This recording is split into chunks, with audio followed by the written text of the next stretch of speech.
Ever feel like building the perfect NFL DFS lineup is a high-stakes gamble?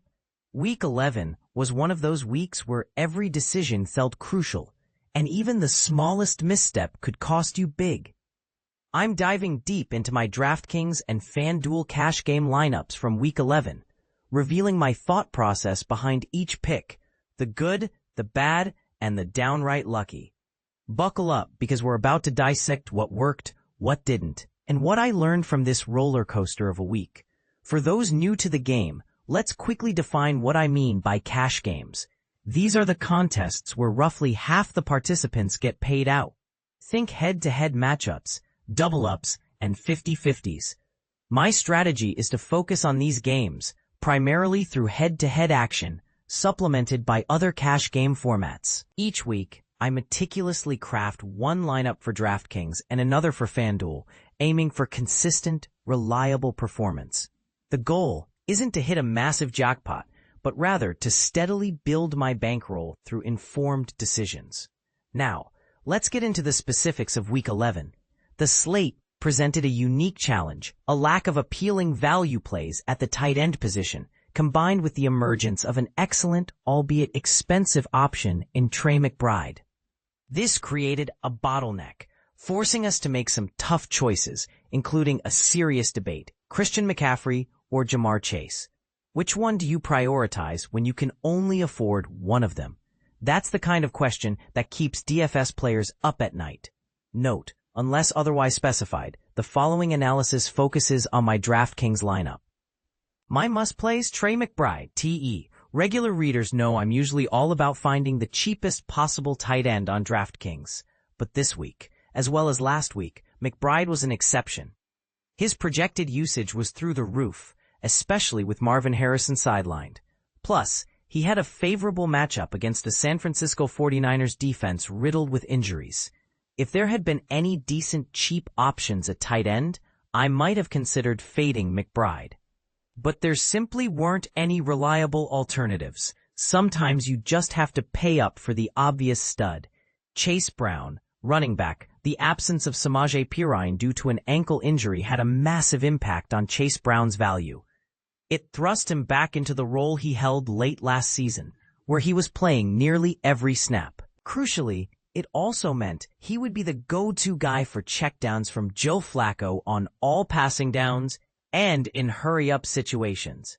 At a mere $5,700, that's an incredibly strong role for a player with Brown's talent. This felt like a steal. Jaylen Warren, running back.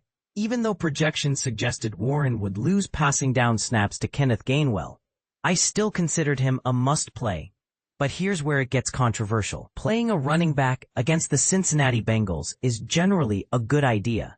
Our DVP defense versus position metrics showed the Bengals were allowing a whopping 12.6% more fantasy points to running backs than the league average, the highest mark in the NFL.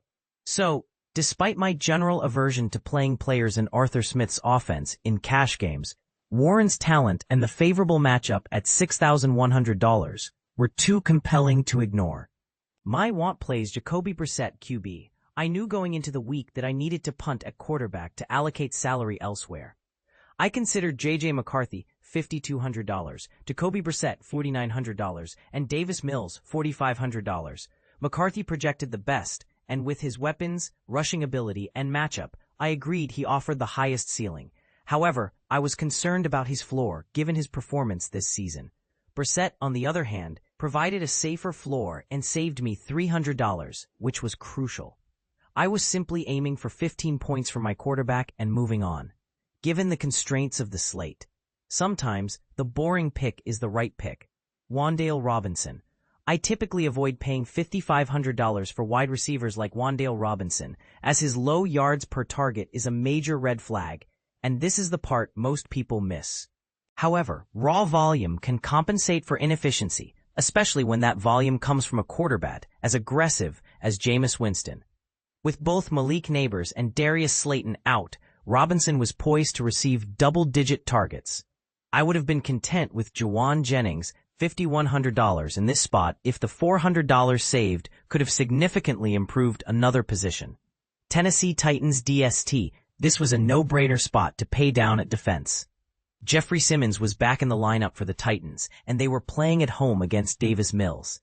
This was a classic close your eyes and be glad you're only paying $2,300 for defense play. Sometimes you just need to fill a spot with a cheap, reliable option and move on. The final 3v3 decision. The final decision I made, involving 3 players versus 3 alternative players, really defined the entire slate. It came down to Rico Dowdle, Jamar Chase, and Michael Wilson versus Christian McCaffrey, Juwan Jennings, and Parker Washington. My initial reaction was Christian McCaffrey was born to be played in DraftKings cash games.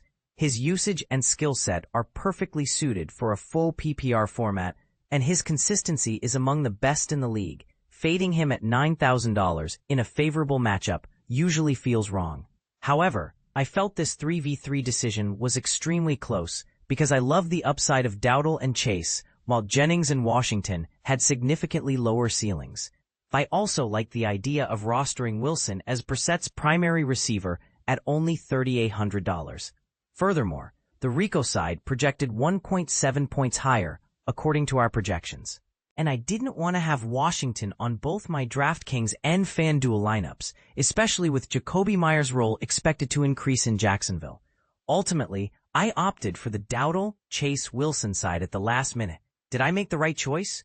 Week 11 results. I believe I got quite lucky this week. Rico Dowdle struggled, and Jamar Chase was significantly outscored by Christian McCaffrey.